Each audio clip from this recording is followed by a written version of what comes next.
Welcome to Feature Fridays. My name is Guy Bartram. I'm Director of Product Marketing for our cloud providers, and I'm joined again by Jay. Welcome back, Jay. Why don't you just introduce yourself and let people know what you do if they haven't already seen you on a Feature Friday.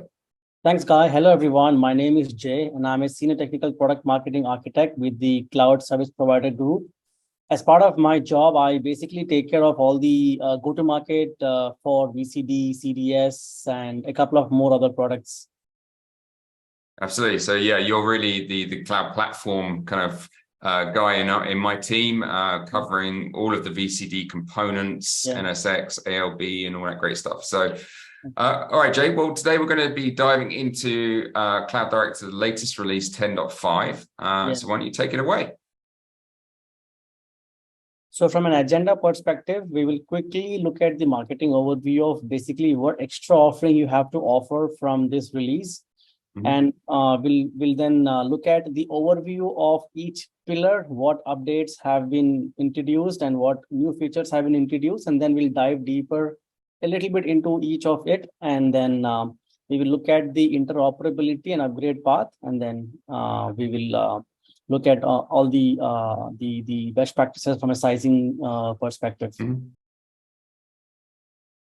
Okay. So from a marketing update, as a service provider, right? We have the same set of services from a core platform perspective, but what new has been introduced in this version along with the data solution extension is that you now can offer MongoDB as an offering to your customers when you use VCD 10.5 along with data solution extension 1.2.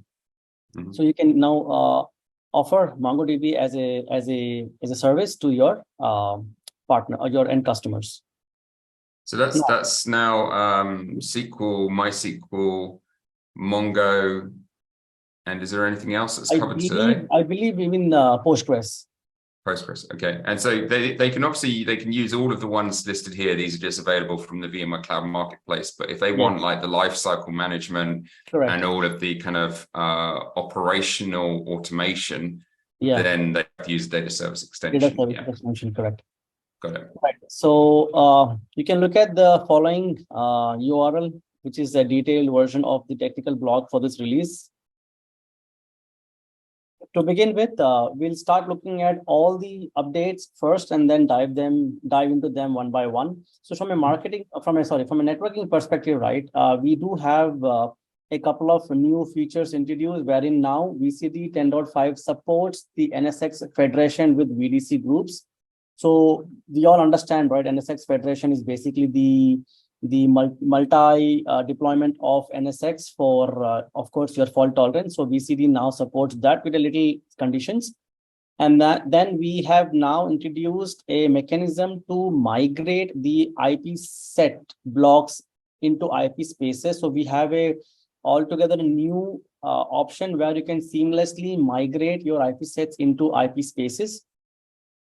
And then we have also introduced a few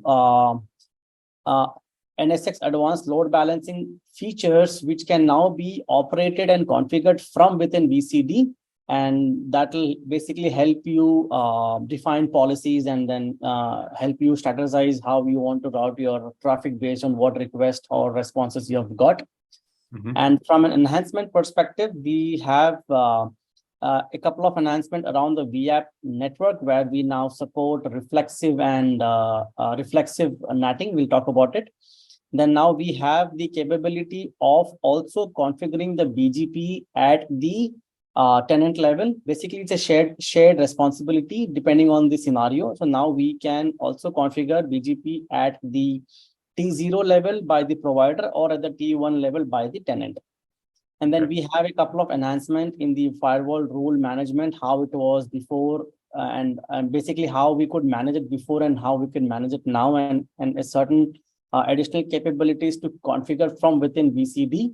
And we have introduced, or rather I would say enhanced, how we look at the network topology configuration, wherein we have introduced the concept of auto configuring NAT and firewall rule from within the VCD portal. Again, nice. Again, this feature can be configured both on a T1 and a T0, depending on the scenarios. from the core platform perspective, we have introduced a all new method of how we manage our content, basically our catalogs called as Content Hub. It's a new management architecture and new management method of managing your virtual appliances, virtual machine, media, and now the capability of integrating VCD with Marketplace and Health Chart directly from the VCD portal without using any plugin. We'll talk about this in detail as we proceed. Yeah. Okay, I got some questions.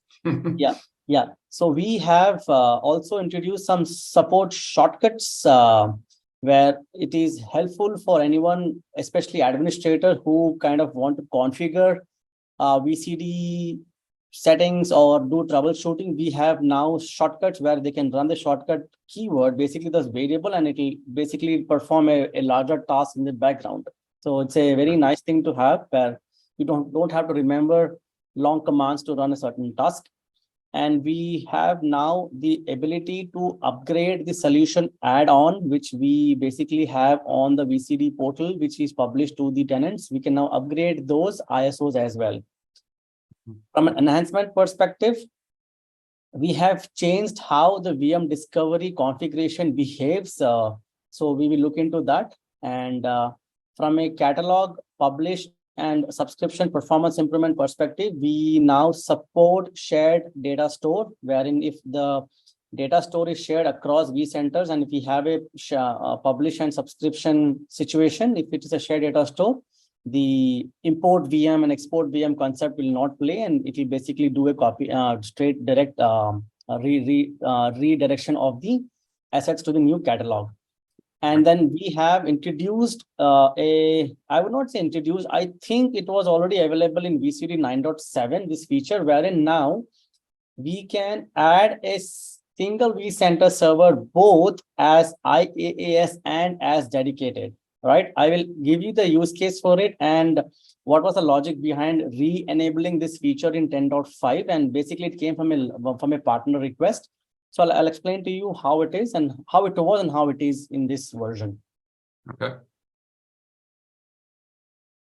And then from the storage and solution and extensibility perspective, yes, we do have very little storage migration, storage updates, wherein we have a better mechanism of storage migration.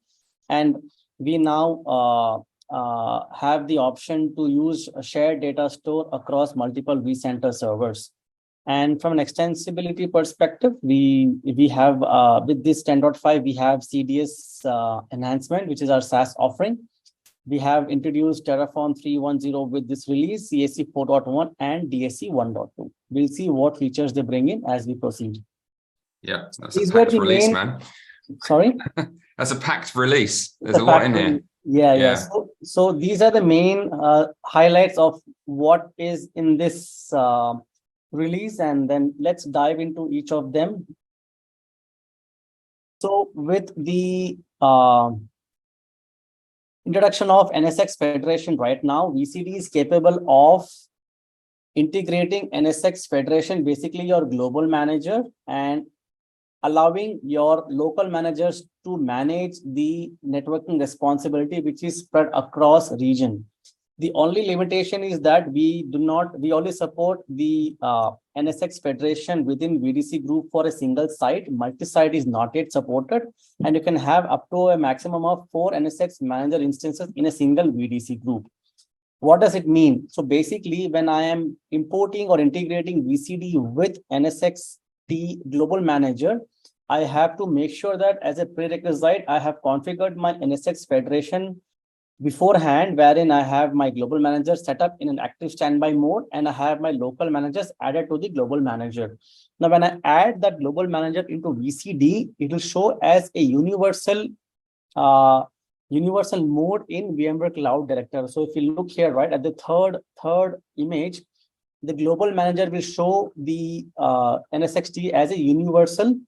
It will have a universal tag, and the global option will be set to yes.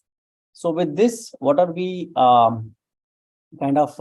achieving with this? Obviously, we now have the capability of spreading across our NSX workload across different region and have a distributed policy across your VCD platform, which is defined at the global manager level. Plus, in case you have a failure, this will help in the fault tolerance, wherein if the global manager fails, we have the standby global manager taking the lead, and then if in any of the local managers fail, we have the multi-local managers, which is basically a distributed management of networking configuration and policies within VCD. So this is cool. So it's going to help with things like ensuring compliance with all of the policies available for network and security in all of the regions that you've got these local federated NSX instances.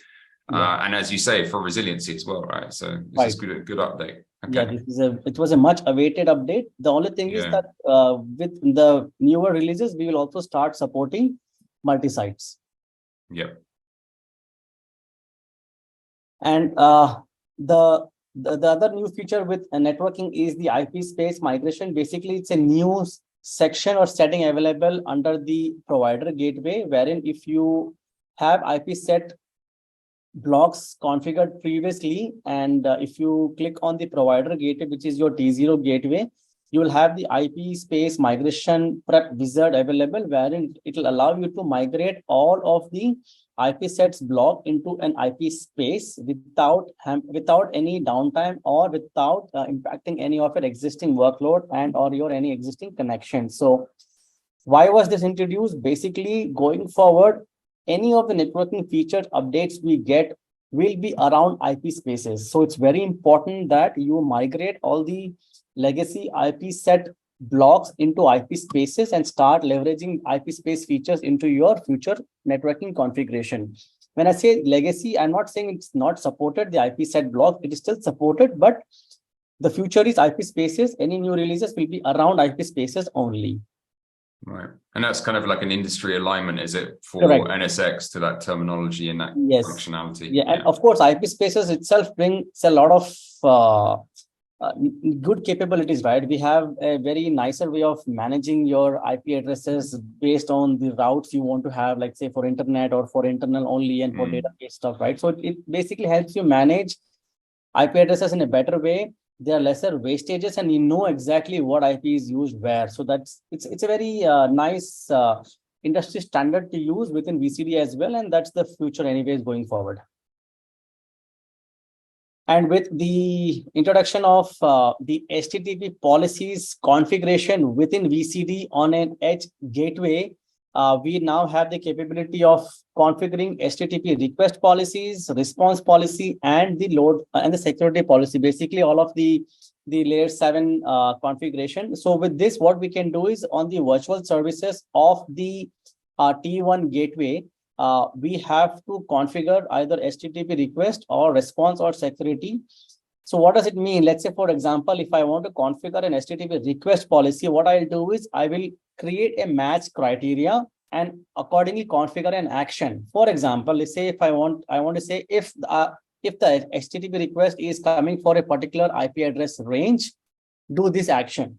Yeah. So this will basically allow you to now configure these settings from within VCD. Previously, you had to basically log into NSX Advanced Load Balancer and do these settings and configuration. It was not visible within VCD. But now, as a tenant, it's a self-service configuration where you can now configure the HTTP response, security, or request policies from within VCD on the edge gateway, and up to 100 rules can be configured per virtual service. That's great. So this is how it looks like. So when I'm basically configuring a policy, irrespective of for whether it's for response or security or for the other one, you have to configure a match criteria and an action. And based on the HTTP policy type you're setting, you will have a different match criteria and a different action item to configure. Yeah. We have introduced a vApp network enhancement, which is a provider scope setting only for the router network, because in the router network is where we use all the NATing and other edge configuration. So now we have introduced the concept of reflexive NAT and network standby relocation options to be enabled.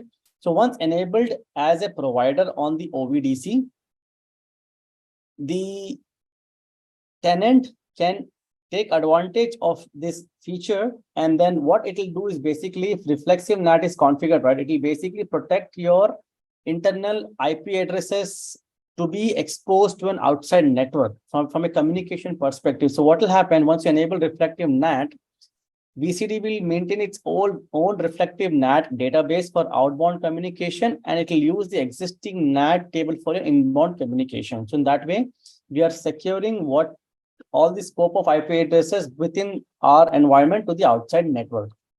And with the network standby relocation, right, it's basically, as the term itself says, we will have a standby edge created where we have our uplinks connected. Say, for example, if that edge node which is connecting, which has my uplinks, is down, at that time, what happens in a usual scenario, my network would go down, right? But if I enable this, my VCD will always have a standby edge node created with the same configuration replicated, wherein if my primary edge node goes down where I have my uplink interfaces connected, it will fail over to the standby edge node. Awesome. Great enhancements there for security and Absolutely. availability. And Security, yeah, that's and really cool at the right. vApp level. Yeah. Yes. Yeah. Now, if you have IP spaces configured on the T1, on the T0 gateway, then you will have the option to configure BGP on the provider gateway. Basically, you would, as a provider, you would want to configure BGP for the core networking, right? You would not want tenant to do that for you. Earlier, what used to happen, we had to log into the NSX portal and do certain BGP configurations as a provider. But now, within VCD, we have the option to configure your T0 BGP settings if you have IP spaces enabled. And as always, you have the option to configure BGP as a tenant, and based on the BGP settings, you can create your own tenant-based BGP settings and route your traffic accordingly. And with this BGP, right, we also have introduced a few extra configurations of community list and route maps, where you can basically control what traffic is going in what. It's basically for traffic shaping, where you have the control now within VCD. And from a firewall rule management perspective, previously, right, if let's say if I have say 10 or 10 plus, example, I'm saying 10 plus firewall rules in my firewall setting on the edge gateway, and if I had to create a new rule, I had to edit all the rules. Basically, there was a button called edit rule, and which will list all the existing rules, and then I had the option to create a new firewall rule from within the edit option. So what used to happen when I used to create that new rule in the previous version from the edit window, it used to take a lot of time to get created. So what we have done now is we have a new button now directly available to create those single firewall policies directly without editing the existing, which are already created. That's one enhancement. The other enhancement we have made is, if in case you wanted to rearrange the firewall policies rule based on priorities, you have to again click on edit, list all the firewall rules, and sort them as per priorities. But now we can rearrange them directly from the firewall section, where you can select the policy and do a rearrange of the policies, firewall rules as per the priority. Third thing, what we have introduced now is mainly for troubleshooting, where we have enabled a logging ID, which is basically equivalent to your NSX. I'm not sure what the term called, equivalent NSX logging ID, wherein when you're troubleshooting VCD and NSX, right, the ID would match. So in that way, you would know that, okay, this firewall policy on VCD is equivalent to this policy on NSX. So that ID would match, wherein it will help you in troubleshooting while you have any situation to troubleshoot the firewall scenarios. So these are the updates what we have introduced. Plus, previously, when you're creating your firewall rules, right, and if you had to give an source IP address or destination IP addresses, you had to basically create IP sets on a different window, import that within the virtual service, within the firewall configuration, and then add them as your source and destination fields. But now what you can do from within the same page or same section, you have the option to create firewall groups and or firewall IP addresses directly from the space where you are creating your firewall rule. So you do not have to import any more IP sets like previously. So you can straight away define your source IP blocks, destination IP blocks, or a group of IP addresses directly from the configuration page. And this is another setting we have introduced, wherein again this setting is also only applicable for network configurations where IP space is enabled, because this option is only available on the IP space as a provider. So what this network topology configuration does is basically it will allow you to, when I say you, the tenants, to use the automatic network and firewall configuration setting. So based on the network topology configuration, we can decide which all rules will automatically get created for the provider gateway or for the edge gateway. When I enable the network topology as a provider on IP space, I can select whether I want the route advertisement to be allowed automatically, SNATs to be created automatically, no DNAT, or matching firewall rules to be created automatically by the tool. Why is this important? Previously, for any of my SNAT, DNAT, or rather no NAT firewall criteria, right, I had to create them manually. But now we can use the intelligence of NSX within VCD and allow this to be created automatically.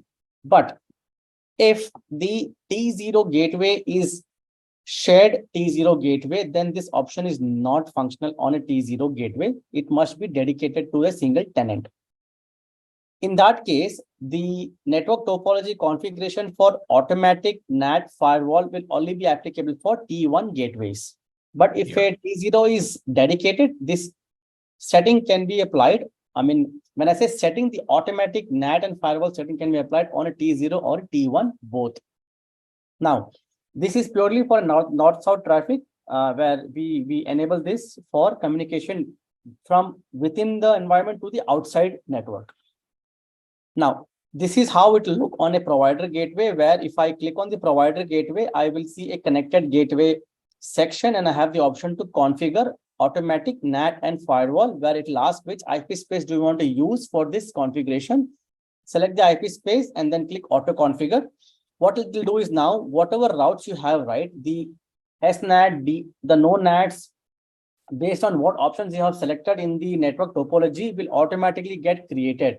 The only thing is, these rules which gets created automatically will not be visible from within the VCD portal. You have to navigate or log in to the NSXT portal and then look at those automatic generated NAT, no NAT rules, so that you can understand what logic is been applied by the tool, and then you can learn from it and then do more further configuration based on the existing automatic configuration. So this is on the provider gateway and this is on the edge gateway. Functionality is the same. So Jay, in that scenario, then, if you can't see the rules that are configured for SNAT and no SNAT in VCD, and it's not, if it's a dedicated of a T1 for a customer, then they're unable, and they won't have access to NSX, they only have access to VCD, then they would have to phone the provider up to find out. Yes, for now, that's the scenario, but I'm sure I'm sure we'll have some further update where those rules of NAT, no NAT will also be seen within VCD. But for now, even though if it is dedicated, the provider has to again log in as an NSXT to the NSXT portal and provide those settings to the tenant. Yeah, I could see that'd be useful for a provider in a dedicated T0 instance, and they've got access to NSX, so that's fine. But to have hundreds of tenants potentially doing this on their T1s and then have issues with application access and stuff, it could be challenging. So I'd say this is like an early addition. Addition to the feature. Obviously, it'll have more improvements and enhancements as we go forward. That's pretty cool. Pretty cool. Yeah, it's a pretty cool feature. Trust me. I mean, imagine when you have thousands of hundreds of tenants and hundreds of routes to be configured.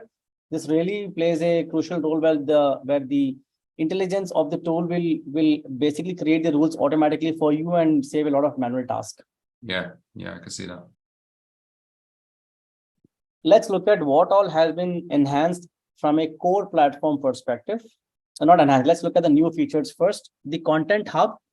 We'll talk about Content Hub more in detail in a new video where we will demonstrate how it functions and how are the conditions applied and how the containers are managed and things like that. But to help you understand what is Container Hub, basically it's a new management system within VCD, content management system within VCD to help you manage your virtual machines, your VMs, your vApps, your media files, along with your Kubernetes applications. Now, previously, if you until 10.4.2, there was nothing. The catalogs was the only option available to you as a user, where you could just manage your vApps, virtual machines, and media, and you had no options to manage versioning of those objects, correct? But now with Content Hub, it's basically an mechanism to also integrate your external sources like Marketplace and Helm chart repository within VCD. Now, the first question I'm sure what all of you will have is it replacing App Launchpad? Not yet. But one thing you have to understand is now VCD will have control of the objects we import from Marketplace and Helm chart repository. Remember one thing, when you configured App Launchpad and when you integrated VCD with the Marketplace and the Helm chart repository, VCD had no control over what object we had within the App Launchpad boundaries, because App Launchpad had its own database which was maintained by App Launchpad for the content which was imported through App Launchpad. VCD was just listing it. But with this Content Hub, we have complete control over our existing virtual machines, vApp, media, along with the Marketplace assets. Plus, we also are now introducing the versioning capability within the Content Hub. So let's say if I have imported a vApp from a Marketplace, I can import various versions of it within VCD. And when I'm deploying the same vApp, I can choose which version I want to deploy. So that is something also we are introducing. Now, as a provider, you have the capability to add the Marketplace configuration. As a tenant, you can use the existing Helm chart repository given to you by the provider and publish to the tenant, or the tenant can bring their own Helm chart repository and configure it at a tenant level. Okay, but Marketplace is only a provider setting. Now, this is the new look and feel of Content Hub, where we have 4 tabs. Look at the middle screen first. Application images, vApp template, Helm chart, media. Now, what are application images? This is the one which is the main meat over here. Basically, this tab will list all of your virtual machine templates, Helm charts, and media in a single list. I mean, basically in a list. Now, let's say you have a vApp template, for example, let's say VCD template. Now, within that VCD application image, right, you can have multiple versions. But when you look at it from an application image view perspective, it will show you as one application available. When you double click on that application image, it will show you have so many versions available for that specific application image. So when you're actually deploying or instantiating a vApp template from that image, it'll prompt you to choose which version you want to deploy based on the versions available within VCD. Okay. Now, if you look at the first image, Content Hub, previously we did not have the option to add anything from Marketplace or Helm chart from VCD without ALP. But now you have the option to add Marketplace and Helm chart repository content into VCD through Content Hub.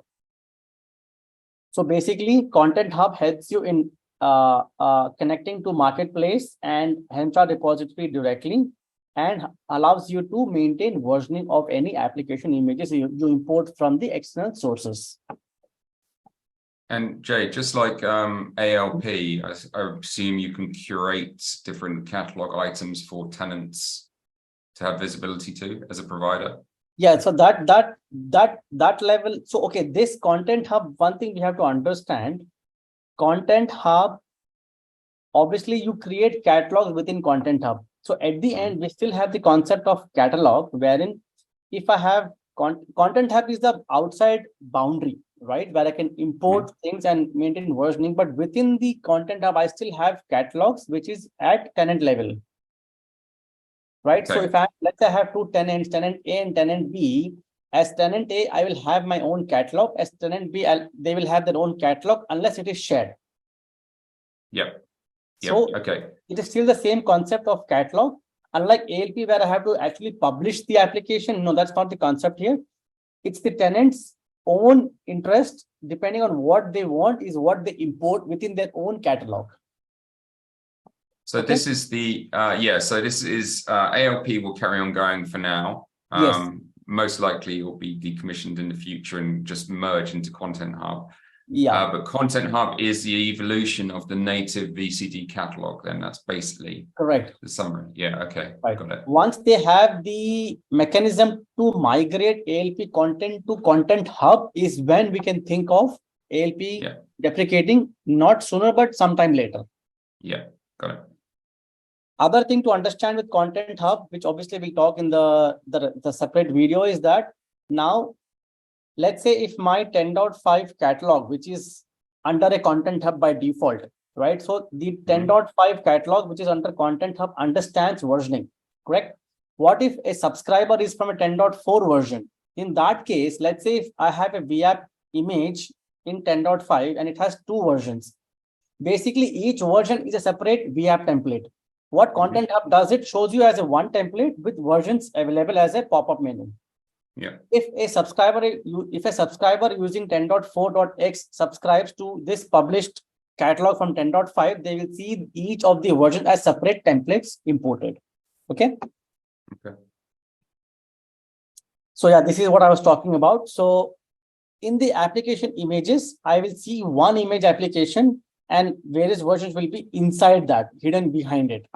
So when I'm deploying an image which has a couple of versions, it will ask you which version do you want to deploy, and it will automatically pick up that respective version template and deploy and instantiate that vApp template for you.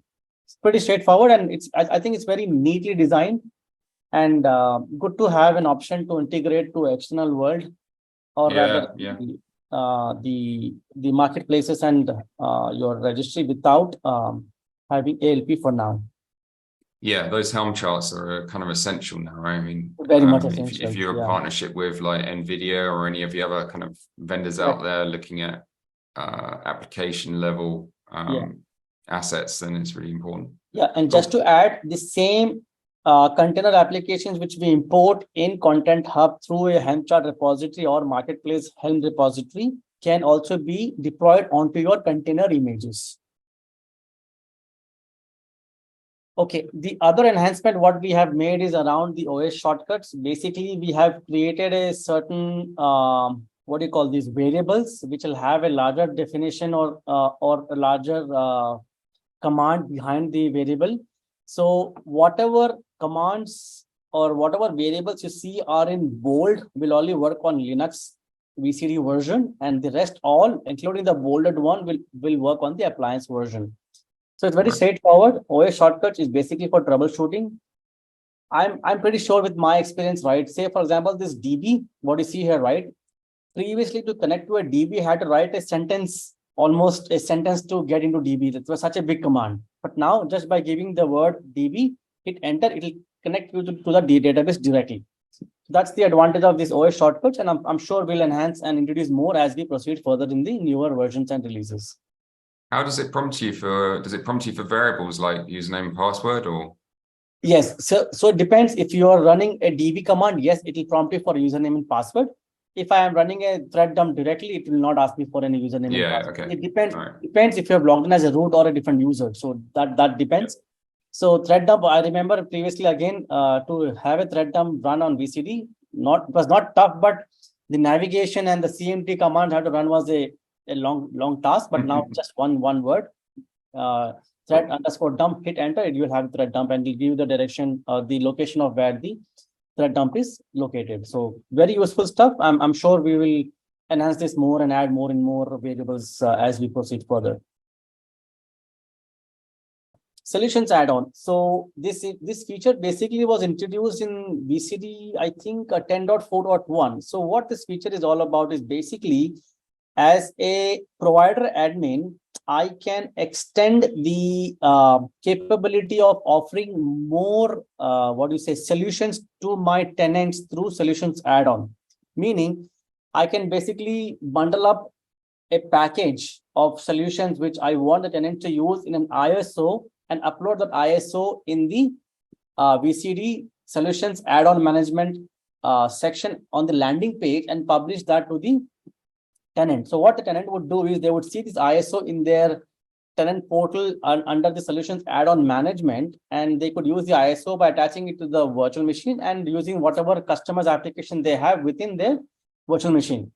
Now, with what we have enhanced is that whatever images we are creating right within VCD, now we have the option to upgrade those images from within the VCD portal by kind of re-importing the ISO image in the same asset, in the same object. So now basically we support upgrading of solution add-on images and publish them to the tenants. That's really cool. Yeah. Yeah, this is really cool. I mean, I'm sure all of the companies will have their own images to be used, right? In many other ways. So this will really help them upgrade to whatever was. Let's take a simple example of an operating system. For example, I have my customized version of OS. I want my tenants or my users to use that version. So I can use a solution add-on, customize my OS, upload it as an ISO, publish it, and they can use it. And if I have an update it as a provider, and then you can republish that, and then the tenants can use that. So it's pretty cool. Yeah. We have an enhancement around VM discovery configuration where, in short, previously a VM discovery was a setting available on all the levels. When I say all the levels, organization level, OVDC level, and the global level, right? So previously what used to happen, let's say, let's read this table first thing. Previously, if I had the VM discovery setting on the global level, on the org level, and off on the VDC level, VDC will not have auto discovery. Basically, the global setting, the setting at the global level would take precedence.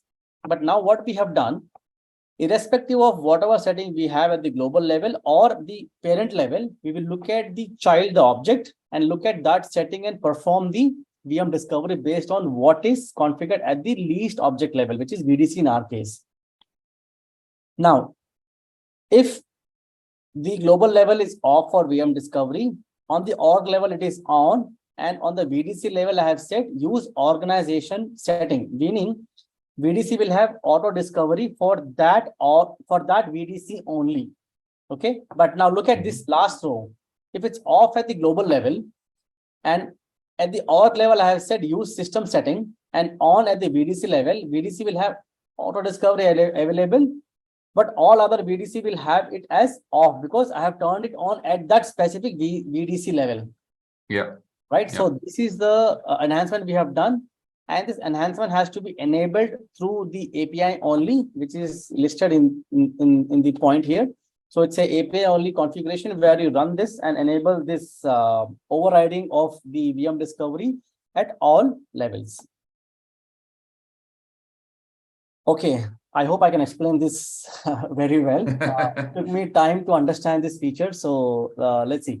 So from this version, we have, I can use this word, we are reintroducing the shared VC usage concept.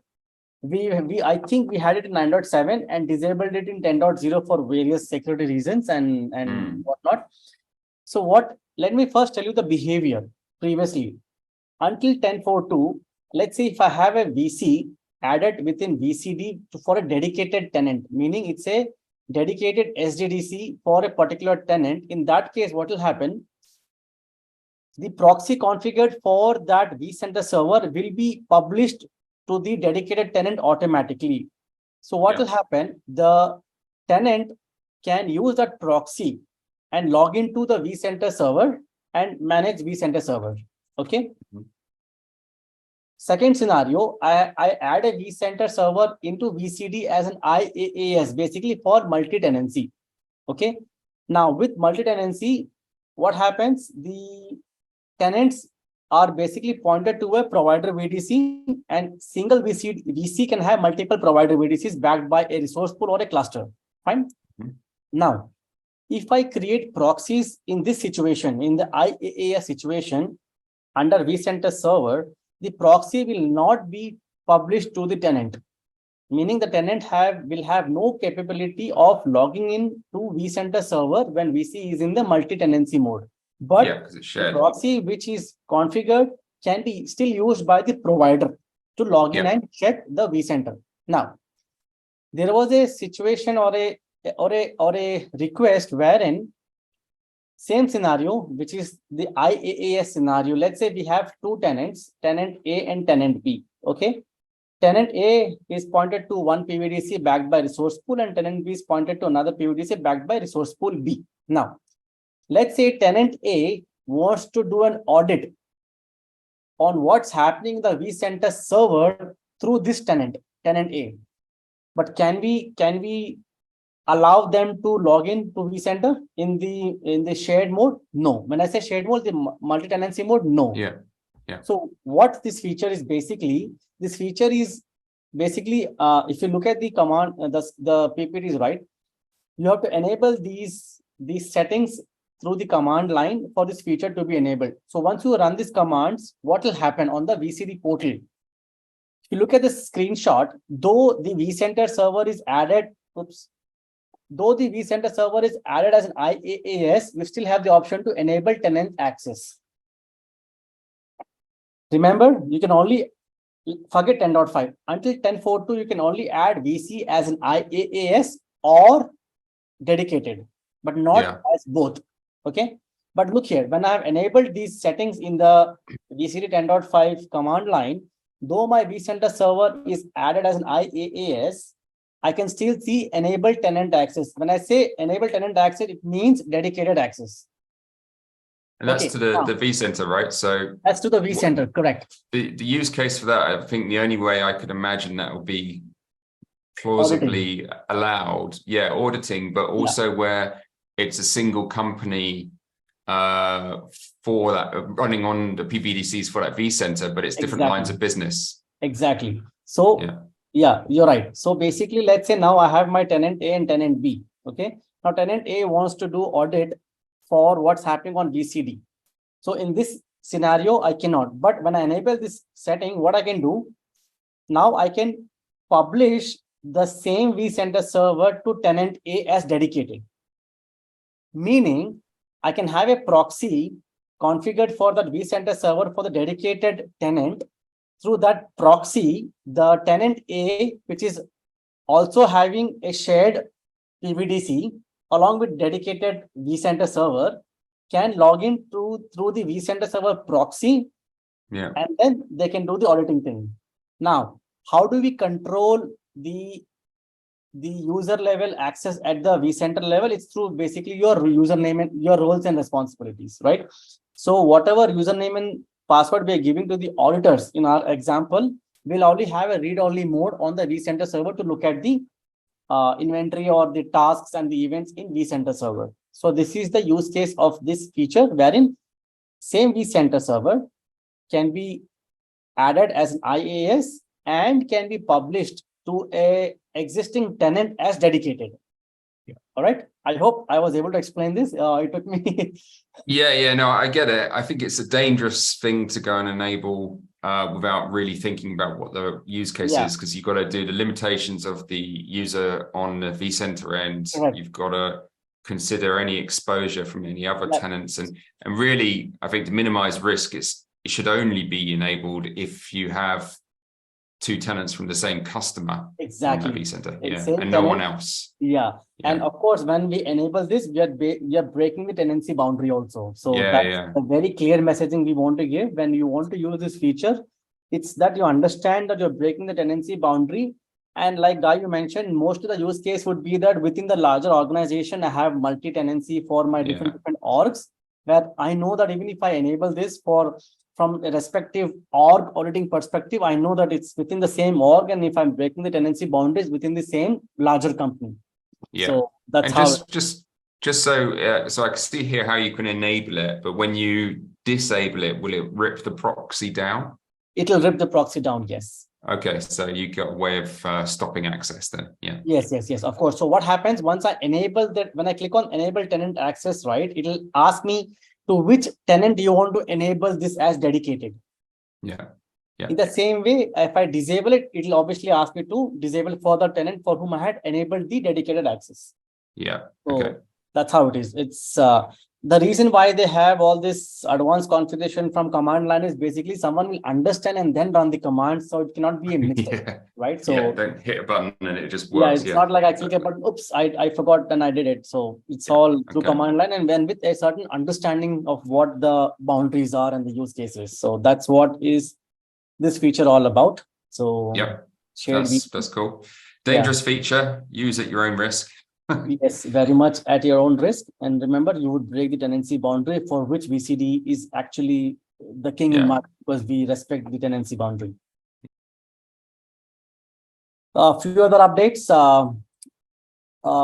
When we do a catalog, publish and subscribe, right, which is basically a catalog thing, where when we do a subscription, what happens is, previously the entire, let's say if my published catalog has 2 or 3 vApps, and what will happen, each vApp is transferred as a whole serially, okay, and it is a time consuming process. But now what we have enhanced is that now we break that object which has to be synced to subscriber in chunks and do a parallel migration, or parallel sync rather.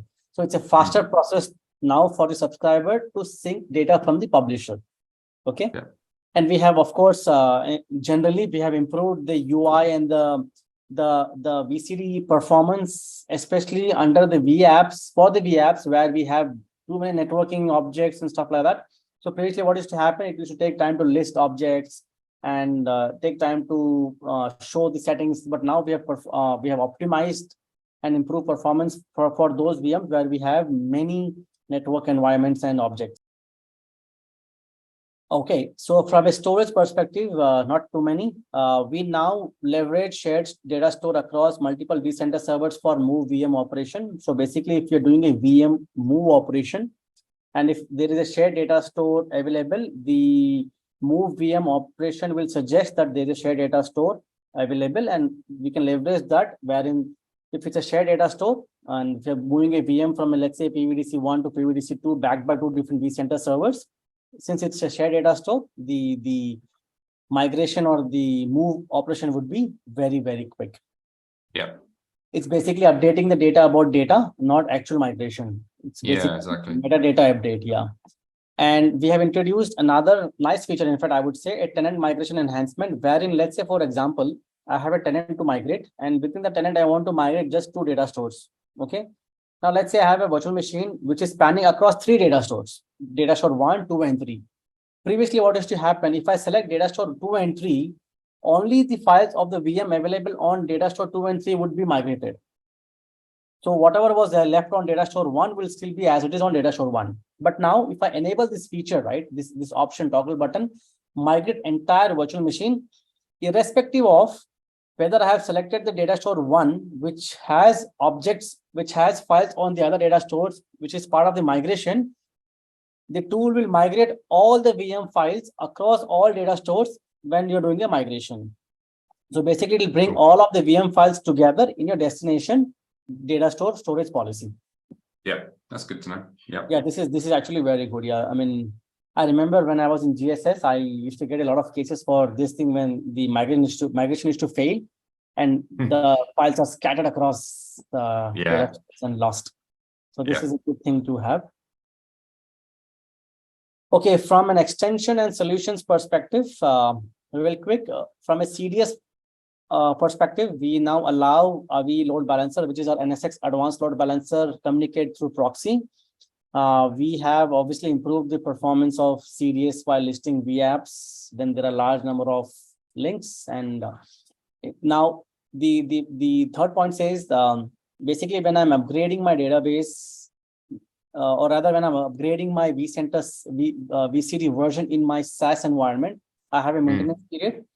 That used to be longer before, but now the database upgrade and database changes are faster. And I'm not quoting, but what I've heard is it's way more than 50 to 60% faster than what it was. So the CDS maintenance windows will now be shorter and not too long like before. Yeah, that's cool. Yeah. From a Terraform perspective, I will not go through these. We have these. We have Terraform 3.10.0 release, which I believe released on 21st or 22nd of July, 2 or 3 days after VCD release, and we support all of these as listed. So just go to them by pausing the video. I put a blog up yesterday regarding Terraform. So if anyone wants to kind of read the new capabilities, I'll put the link below. Yeah. And from the CSE perspective, we do have a newer version of CSE, which is 4.1, released on the same day as VMware Cloud Director. Key features are basically security sensitive data in RDE. We now support air-gapped environment, and then ability to view clusters in UI that are created by capacity directly. So yeah, it's a different topic for itself, but we do now support CSE 4.1, and make sure when you're upgrading to VC 10.5 and CSE 4.1, you have these versions of what you call the tools within the CSE also upgraded. So these are the supported versions within the CSE tool for CapACD, CapI, Cap A, and everything. So take care of versioning. I think the important point here is TKG is also being bundled now and seen some significant updates with coming up to speed. I won't say the latest version, version of Kubernetes 1.2.7, but we're getting to 1.2.5 now, and we're in 1.2.4, which is great. We were lagging before, so that's a big deal. True. So 1.2.5 is supported through TKG 2.2. And from a data solution perspective, we have introduced version 1.2. Again, it was released on the same day on 18th July along with VCD. And what's new, basically now we also support MongoDB, and previously we had support for VMware SQL and RabbitMQ along with PostgreSQL. So now we have a fourth offering, which is MongoDB, community version and the enterprise version. The interop and upgrade path, important to know a couple of points. If you're using App Launchpad, I'll not go through all. Whatever you see as completed is supported. Whatever you see in red, so basically App Launchpad, your VLI automation plugin, and the HCX is not yet compatible with VCD 10.5. And this is a known thing, and the team is working towards releasing some patches to have these supported. So if you're a heavy user of, let's say, ALP, and you want to upgrade to 10.5, hold on. Let the patch come in, let the ALP 2.1.2 integrate well with 10.5, and then upgrade to 10.5. Yeah, good shout. And just on the HCX piece as well. So I'm guessing that auto import of VMs, auto discovery, of VMs is where you'd be using kind of HCX, doing the migration into a VMware environment, and then using the auto discovery feature about the API to put it into the orgs, right? Yeah, probably. Yeah, correct. Yeah.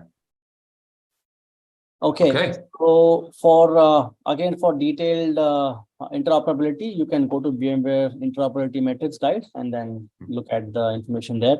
For an upgrade perspective, if you're using an appliance, we support direct upgrade from 10.2 to 10.5. And if you're using any previous versions, you have the respective path to follow as per the upgrade path guide on the internet. And if it's Linux, we support direct upgrade 10.5 from 10.2 to 4 onwards. Yeah. And documentation, we have release notes and all the service provider documents and the tenant documentation available on the docs.vmware.com portal for VCD product. And from an API support perspective, we are deprecating all that is 36.x version of the API and introducing 38.38 version of the API.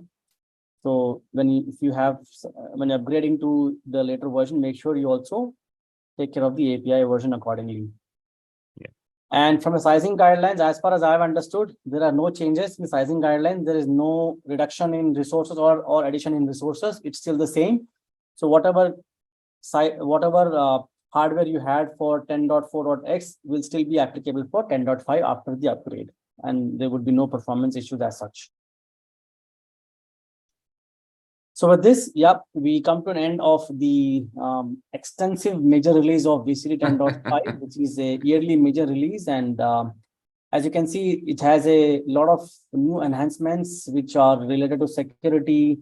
And of course, we support more of the latest market standards, right? So where possible, please upgrade to VMware Cloud Data 10.5. Yeah, there's a lot of really cool stuff in there, Jay, and thank you for like whizzing us through that in an hour. I know there's lots of really good material in there. Yeah, it's really good to see the path that VCD is taking, particularly kind of looking at the content catalog and trying to organize content better for your customers, and also things that networking enhancements, pretty major, IP spaces, stuff like that. So there's an awful lot there. Like you say, it's a major release, 10.5. So, you know, I think the message to the providers is keep an eye on the YouTube channel. There'll be lots of videos from yourself. If you're going to explore, then obviously you're going to be there, right? So ask, get involved, watch the VCD sessions, but also do your reading and obviously your testing before you look at this version, because it is a major release and it will provide you new functionality to your tenants as well, which is great news. Awesome. Jay, thanks a lot, buddy. Really appreciate your time today. Take care. Thanks, guys. Thanks, everyone. Cheers. Bye-bye.